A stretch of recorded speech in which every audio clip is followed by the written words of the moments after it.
Hi, my name is Raven, and today I want to talk about OnlyFans. This is kind of a hard video to make for many reasons, but I've decided to do it. Mainly because the only video that ever became popular when I first started my channel years ago was when I talked about a nude group chat that I had been in with a bunch of other women. It was a terrible quality video, and it was just a very young me talking about my horrible experience being bullied in the group. And it got over 400 views in less than a week, and it was mostly people who wanted to exploit a young woman and were getting off on that. Just watching me talk about inappropriate stuff, yeah, I didn't know YouTube was gonna grab onto that, so I made it private pretty quickly. I'm gonna make a video reacting to that soon though. Stay tuned for that, subscribe to my channel, hit that notification bell so you are notified when it comes out, and like this video so that YouTube knows that you like this video. So, I want to talk about my journey to becoming a creator on OnlyFans and why I continue.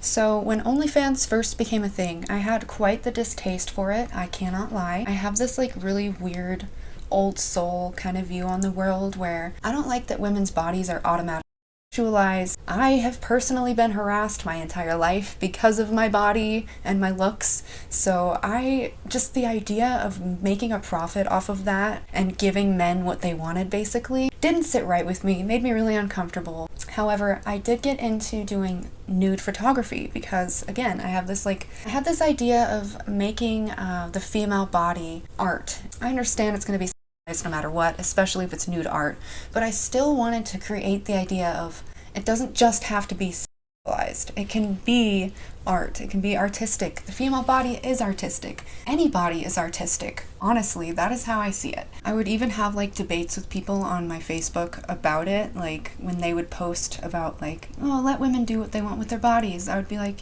yeah, but I hate that it has to be so sexualized. And I didn't have a good argument at all. I just knew that it made me uncomfortable for some reason. But I also knew that yes, women should be allowed to do what they want with their body without being judged.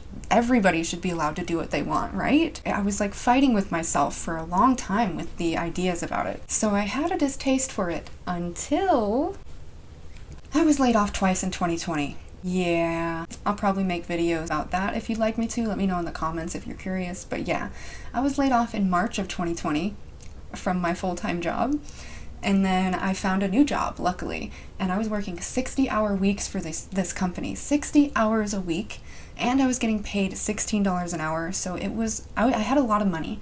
And what I decided to do was move downtown to the town that I live in. It's a dream come true to live in the downtown area of any city, basically. But you also, I'm sure you guys know, most of you anyway, if you live downtown in a busy city anywhere, it's really, really expensive. When I moved in here, again, I was making enough money and I was over fine. I was going to be able to live here. I was going to be able to do what I wanted to. I was really excited to make YouTube videos and be full in on it, but I was also working way too much, so I don't know where my mind was with that. I don't know how I thought I was going to, but I still was making videos at that time, weirdly enough. The month that I moved in here, it was August of 2020, I was laid off from that job.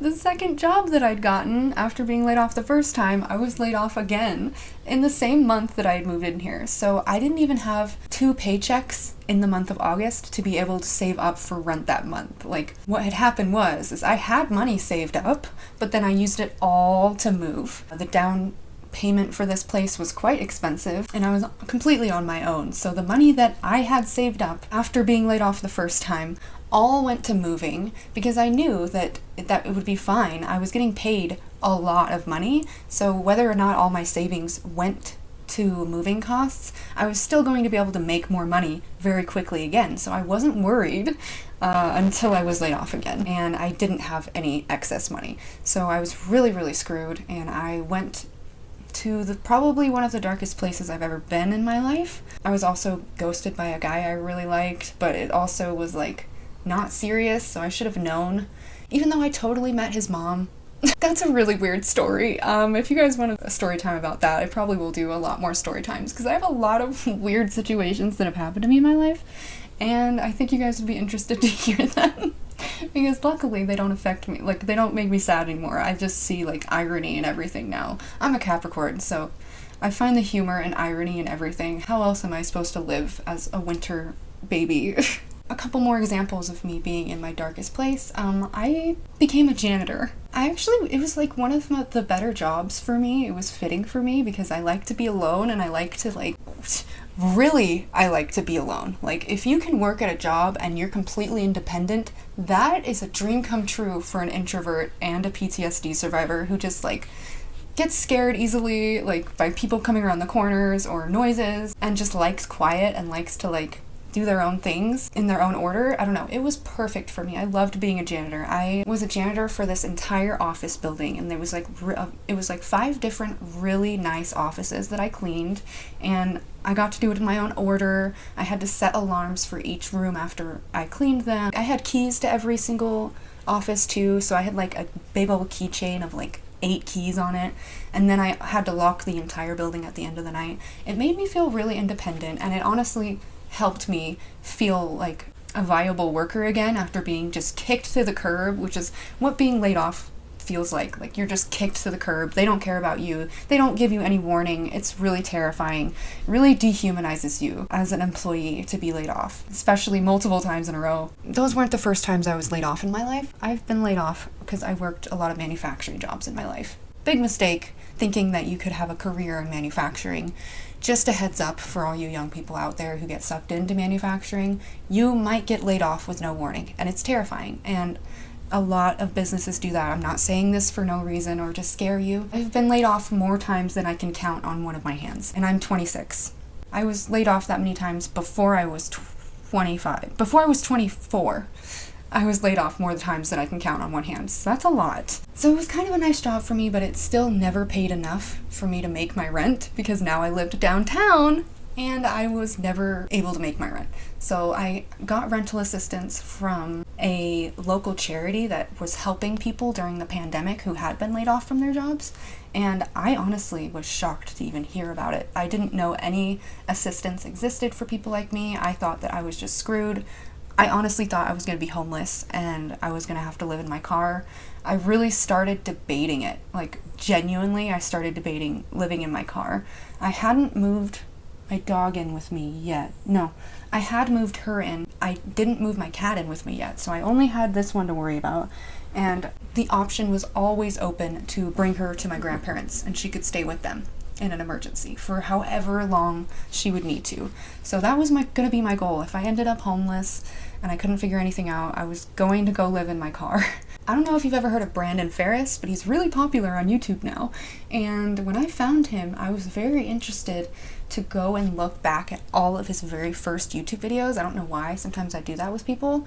And Brandon Ferris started his YouTube channel as a homeless guy who moved to Los Angeles just living in his car, and he got a job waiting tables or doing something like that, being a chef or something, and he made YouTube videos in his car. And let me tell you what, the boy is so entertaining that his videos were still hilarious just filming in his car as a homeless guy. And he talked about his experiences, he talked about how hard things were, and he got popular and was able to not be homeless anymore as he was creating videos, as he was doing all this stuff. It was really inspiring to me. My point was with that was he gave me the strength to think like, okay, I could handle living in my car. Like, I'm just human.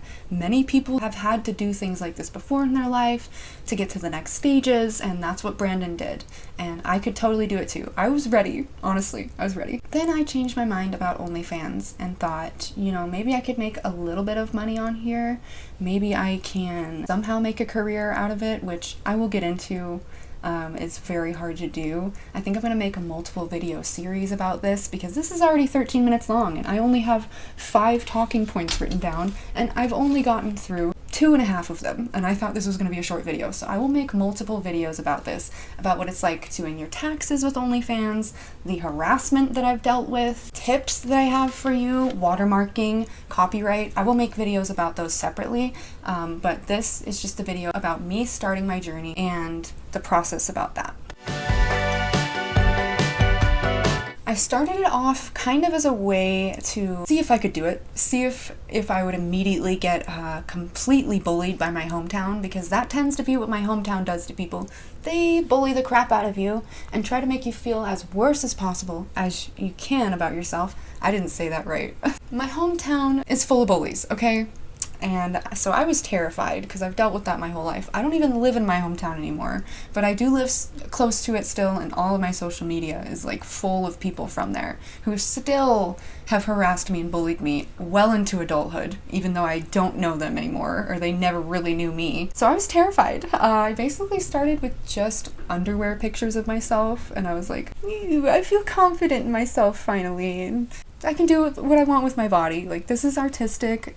I've made it a point on my page that it's my artistic lewd pictures, but I'll get more into that too, because I did this for a reason.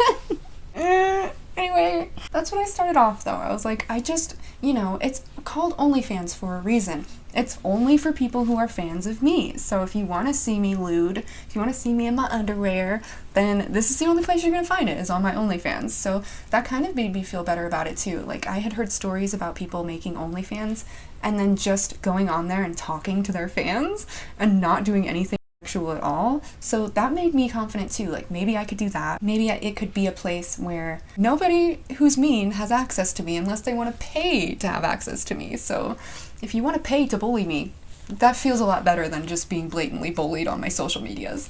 So I was like, okay, I'll post some pictures. And then I realized, oh, well, I have done a couple of nude photo shoots. I'll post all of them onto there, because I've never really known what to do with my nude photography photos other than the photographers themselves post them to their Instagram, and even then they never post all of your beautiful photos. No matter how beautiful they all are, they tend to pick one or two to post on their Instagram because they have multiple other people that they worked with, so they want to share different diverse content rather than just 10 pictures of one girl. That's not going to happen. So I literally have always had multiple folders of hundreds and hundreds, not even joking you, of pictures from these photo shoots that I've done, and never known what to do with them. So I started posting those on my OnlyFans. So there's a lot of like beautiful artistic modeling photos on there of me. At first I really didn't know how to edit at all. Like, they are so bad. My skin tone looks terrible. The first photographer I worked with in a studio, you know what, I'll do story times about those too, because one of the worst parts about doing any types of modeling is working with photographers who take advantage of you and harass you and make you pay way too much for their services, which is all things kind of that this guy did. The pictures that he sent me that I paid extra for him to edit as a professional photographer turned out like crap, because he did not know how to work with my colorful hair and my skin tone against a white wall. Like, I understand that I don't have natural tones when it comes to my hair, but it is not that hard to just bring the saturation up and then bring down the warmth, and boom, my weird olive skin tone is like perfect at that point. It's not that hard, and this guy made me look like a gray ghost. It's really interesting. It's like, oh, I'm in beautiful, extremely colorful, vibrant lingerie, and yet I look like a pale ghost on a sheet. Very interesting, because then when I went back and edited the photos myself, I can edit them beautifully. They turned out great, because I just know how to edit myself now in photos. But a lot of photographers don't. It's really interesting to work with other people and see that. Anyway, that was a long rant, sorry. What happened when I started my OnlyFans, do you ask? Who subscribed? Nobody?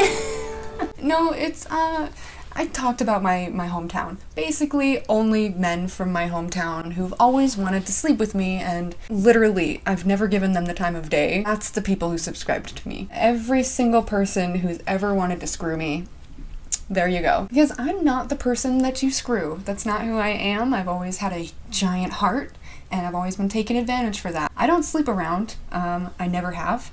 And I really get annoyed when people ask me blatantly. Like, I've had so many guys solicit to me, offer me money for sexual favors, which is incredibly disrespectful, incredibly inappropriate, and illegal in the state that I live in. Not okay.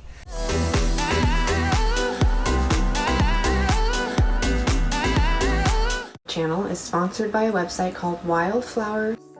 For the rest of this ad read, I'm going to say sax, like saxophone, instead of the word that I need to say. So let's talk more about Wildflower Saxophone. They are a wellness company. First, I'll tell you about what I've purchased from there so far. Now, I will say, I bought this without having any experience with said item. I'll show you this side. The other thing that I purchased on their website are some period cups. They're silicone, and it's really great for if you want to reduce your carbon footprint in the environment. They are used for replacements in feminine products. But these period cups I got from Wildflower are really, really high quality. They're the perfect size for me. They have all different shapes and sizes on their website of period cups and toys. So let's get more into the website itself. Right off the bat, the website is extremely inclusive. I absolutely love it. That's the first thing that really drew me in to this website. Was not only do they talk about saxophone wellness, but they talk about inclusivity and how you can learn how to be more inclusive and things like that. Here's one example of something called the NB. If you scroll down, it will tell you what it is good for, what it's best used for, and if you scroll even more, you get some pretty detailed, pretty honest, and great reviews, which, I don't know, for me it's nice to see honest reviews on a website, but not only that, it's pretty dang entertaining to, if you never have, go through the reviews of saxophone toys. Yeah, that's pretty fun. Anyway, my favorite part about this website isn't even the toys and the inclusivity, it is the articles that they give you about saxophone education. It's so hard to keep remembering to say saxophone. You go to this tab, and there's tons of articles about gender, how-to guides, relationships, sax and body positivity, toys and tools, and my favorite I found, mental health.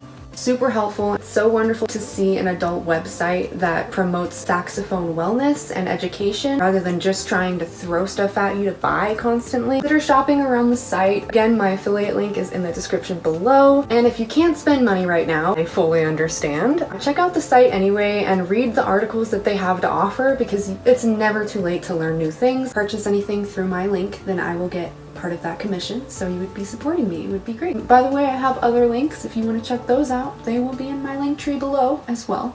But luckily, the people who subscribed and have stayed subscribed, they're really nice guys, and I think very obviously they only stay subscribed because they have this like little inkling. I was listening to Steve Harvey talk, and I think Jake Doolittle was making fun of Steve Harvey because Steve Harvey was talking to this woman and saying, if you've ever friend-zoned a guy, he's only friends with you because he has this little hope that he can sneak through the crack one day and you. Basically, that's the only reason men stay friends with you. And honestly, Jake Doolittle then went on to say, that's not true, guys can be friends with women. And I really wish I agreed with him, but as a woman myself who has tried to be friends with many men throughout my life, and it never has gone well, I can't say I agree with Jake Doolittle because maybe one day I'll have a good guy friend. So far, I haven't. So, anyway, I think a lot of the guys who have stayed subscribed to me are just guys who are hopeful that they maybe one day can get into my head and get into my pants, and that's not the type of person who I am. But thank you guys for subscribing anyway and staying there and supporting me. I don't charge that much, but I think I charge more than the average girl because, again, I don't like the thought of giving men what they want and for such a cheap price. And it also does suck because OnlyFans takes 20 to 25% of your revenue from every single subscription that you get. Any kind of money you make on OnlyFans takes 20 to 25%. I can't remember which one or if they've changed it recently. I'm literally not even making the full amount of money people pay to subscribe to me with, which sucks. I will talk about prices and stuff in another video. I went through a whole journey with my prices as well. I started off kind of low and then went up, and I've stayed at the same price ever since just because it feels comfortable. It's not like turning people away, but it's also not like easy. Like not everybody subscribes to me because they're like, oh, I'm not sure I want to pay that. Is it worth it? Oh, I want to get into so many points. I'll get into a lot of points in other videos, but don't let people shame you on your prices and try to make you change your prices for things that you don't want to do unless people are paying a certain price, okay? Don't let people shame you, okay? It's not cool. It's disrespectful. You are running your own business. This is your body. This is your choice. So you do not get to let men be mean to you because they don't want to pay. That's their problem. And if they don't, them. They are literally just looking for a cheap date and somebody who is willing to them, most likely. They aren't looking to support you on your OnlyFans. They are most likely just trying to get into your head and verbally and emotionally abuse you to get there. So don't fall for it, guys, okay? I have never made that much money on OnlyFans. I have only ever made enough to help with my groceries, and that's about it. It's only ever about like $50 to maybe $75 a month. If that, I've had months where it's only $20 because I have a lot of depressive episodes and I am single currently, and it tends to be really hard to keep up with doing one while you're trying to work a full-time job, and two, if you don't have like a loving, supportive relationship to help you get through all of the like brute force coming against you all the time of aggressive men not caring about your feelings, not caring about your body, just wanting to see you naked and just wanting you to do what they want. It can have a large mental impact. I'll also talk about that in other videos. So I often take very long breaks. It's very, very hard to be successful on OnlyFans unless you have like the confidence of a supermodel and or the social media presence of a supermodel. It's really hard. You have to have so much motivation. There are so many steps to even advertising your OnlyFans, to trying to get multiple fans at once. It is so hard, and again, mentally tolling to have to motivate your own self. It's like YouTube, but it's much different because you know why it's much different. And if you have any sort of trauma involving, it can be very tolling on you, especially if you don't have the right kind of support to help you through it. So the months that I take very long breaks, I won't make any money except for like the 2 people who've stayed subscribed to me, just waiting to see when I post next. Or, you know, some people like to stay subscribed to me because I have a plethora of content that you can go through. All of my old model photos, all of the photos I've taken at home by myself, multiple photos. So I can understand the appeal of like just wanting to always have that there. It's like a secret Instagram page of all of my like scandalous modeling photos. I don't know. I enjoy looking through it sometimes. So it's another way that's helped me learn how to love myself more and love my body more by sharing my artistic view of it and finding value in that based on only doing what I'm comfortable with. Okay, that's also very important with this. If you start to do things that you're not comfortable with, and you start to get into bad mental state territory, which is already hard to avoid doing this type of work. Keep all of that in mind. Do what you are comfortable with. Do not let people shame you and make you do things that you don't want to do, okay? And don't let them shame you for your prices. I can't say that enough. So one of the reasons, probably the biggest reasons I've continued doing it, is because it's a good way to have dispersed income. That's one way to move up in life, basically, is to make sure you have multiple forms of income coming in at once. Even though this, again, isn't very lucrative for me yet, it is enough to substantiate every month for me to like, oh, I can spend this little extra money on groceries and therefore spend the rest on this and this that I need to and not have to worry as much. And even though it used to really mess with me that I would need to take breaks and then I would feel really, really guilty about it and feel like I had to post, and for weeks on end I would just guilt trip myself and feel terrible about myself and then force myself to take pictures of myself, and it was just really, I let it take a toll on me. And finally I've learned that no, I can take breaks whenever I want to, and then whenever I come back I will just post it to my socials, and a lot of people will come back and subscribe again, or you know, I'll get even different people who've never even seen me before. I have learned finally my limitations with it and when to take breaks, and that I can still earn little amounts of money without trying, because right now mentally I cannot put effort into trying to build that. I have tried so hard for like, I'll try it a week at a time of like, okay, I'm gonna really, really advertise myself, I'm gonna do all of this on Reddit, all of this that I can do, and it doesn't lead anywhere, and then I go into another bad mental state. So that's another reason why I've learned like Okay, I'm not going to pressure myself. It's literally mostly about luck, and that's what sucks the most about this website. Everybody likes to talk about how much money they freaking make on here. TikTokers are so awesome at making money on this. My problem is I'm a freaking millennial, and I haven't figured out how to use TikTok. Like, one, I don't freaking enjoy it at all. I only enjoy YouTubers reacting to it and making fun of it. And two, I'm a dancer and a singer and a talker. Like, I could do so many things on TikTok, but my millennial mind just can't connect how I could do it and get popular on there. And my mind also can't be motivated to. Like, TikTok is just one of those things that's so annoying to me. I would rather do YouTube for the rest of my life. I really should force myself to do dancing TikToks because I'm freaking sure that those would do well. Motivating yourself, again, it's hard. It really is hard. But I've felt very motivated with YouTube lately, so OnlyFans is not reliable. That's very obvious, as I've said before. The amounts of money that I make come and go, and it's really, really hard because all of the work you put into making your content and then advertising your content most of the time does not do anything for the success of your content itself.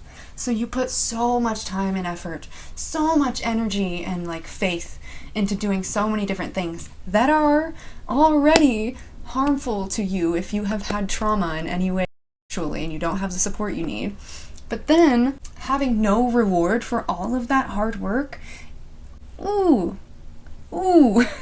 I don't like to script my videos because if I script my videos, I end up messing up everything I'm saying and I don't talk as fast and it's not good for me. I don't like to script things. So I hope you enjoyed this video. I'm going to list a couple other things that I will make videos about with OnlyFans so that you guys can expect them coming. And if you ever need any advice or want to hear about my experience some more, you guys will.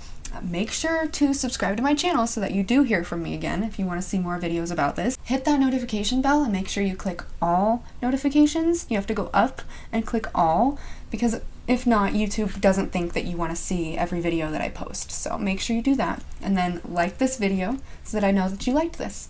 If this does blow up, please watch my other content. I've made videos for years and the YouTube algorithm just doesn't pick up on me, man. I don't know. I'm a very abstract type of person, so I understand. But I am going to start making videos that probably resonate with YouTube more. It's taken me literal years to figure out, like, oh, this is what YouTube wants. Oh, this is what you're supposed to do. Oh, thumbnails work like this. Seriously, you do not know how difficult YouTube is until you start doing it. And keep in mind, I've been doing it all with just my iPhone this entire time. This is my first video where I will actually be using this and it be working. And I'll still be only editing it all on my iPhone because screw my laptop. It's too old and I don't want to have to teach myself how to edit on a laptop when I already know how to do it all on that phone. Here are some other videos that I've thought of off the top of my head to do about OnlyFans. Taxes. Let's talk about the taxes because it's so complicated once you have to do your taxes for OnlyFans. I have had to do it for 2 years now. I don't think I had to do it in 2020 when I first started it because I didn't make enough money. The break off is like $600. If you make more than $600, then you have to do your taxes with OnlyFans, but otherwise you don't. And so I've only done it for 2 years that I've had it. The second video I think I'll make is how hard it is to succeed. Luck and depression has a lot to do with whether or not you succeed.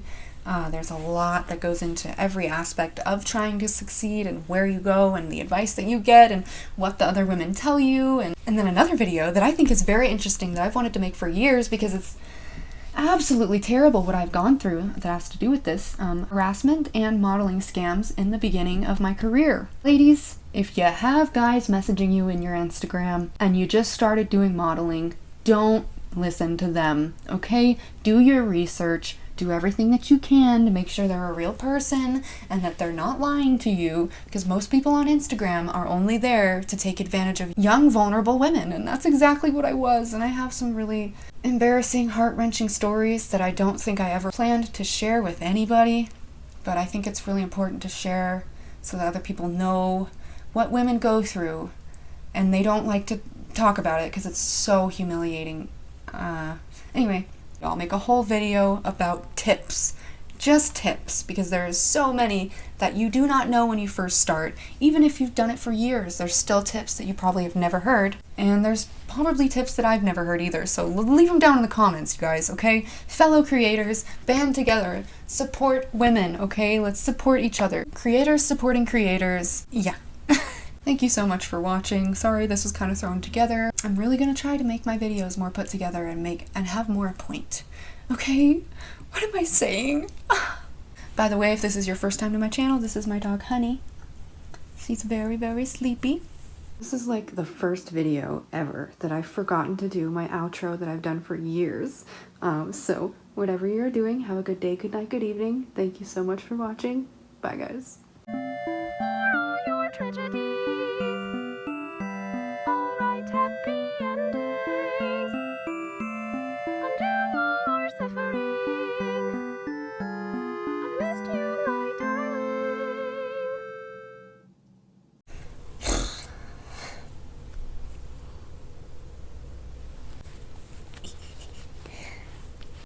Should I take these out? Whatever.